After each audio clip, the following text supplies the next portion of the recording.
The Constitutional Convention only included 55 people.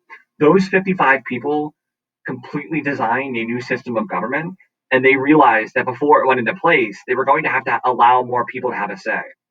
So, what they actually decided to do before the end of the convention was establish what was the ratification process. The word ratify just means to approve. So, how is this thing going to go from just a proposal to like the actual new system of government?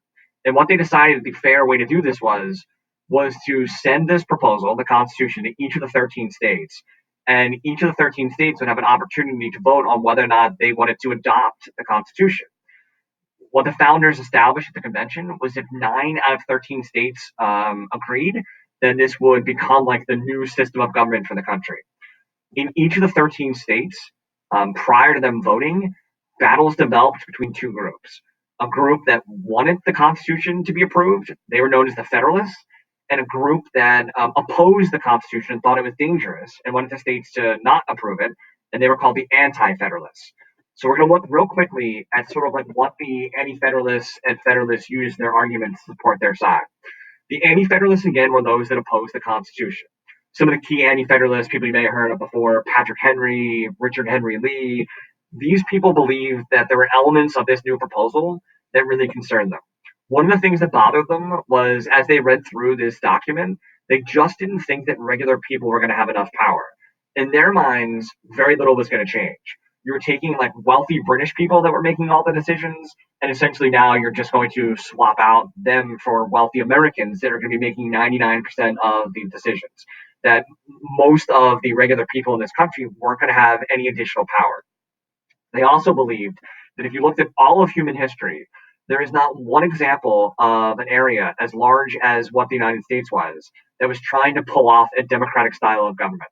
They believed that our country was just too large, that other areas that had done this were considerably smaller, and that our country was going to be too diverse and too large for democracy to work properly.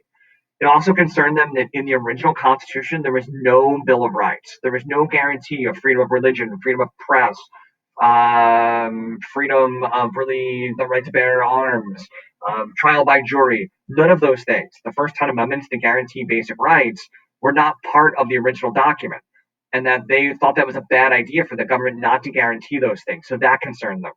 Also, a couple of things that had been added into the new government through the Constitution reminded them so much of what they had just revolted from England. There's now a president that reminded them an awful lot of a king with one person with a lot of power. The government is going to have the ability to tax in this new system. That concerned them. There's going to be a powerful military. All of that reminded them of what they had just been through with England, and that was a concern to them. The Federalists, on the other hand, supported the Constitution. Some of the most prominent Federalists were James Madison, Alexander Hamilton, John Jay.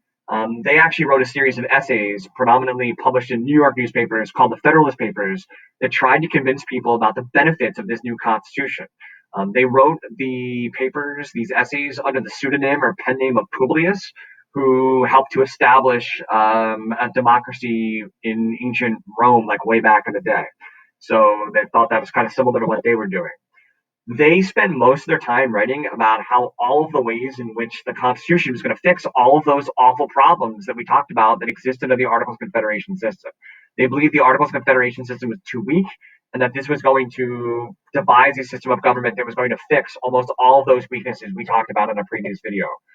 They also sort of like answered directly the argument to the Anti-Federalists that you were going to have a system of government that was like England, that we were just recreating that system because this new government is going to have all sorts of checks and balances that would prevent the branches from sort of abusing their power. That it wouldn't be possible to have a dictator or a king or a tyrant because the other branches would be armed with weapons that would be able to stop that from happening. Also, they sort of argued the opposite of what the Anti-Federalists argued. They answered the fact that there was no Bill of Rights because they thought a Bill of Rights would actually be dangerous.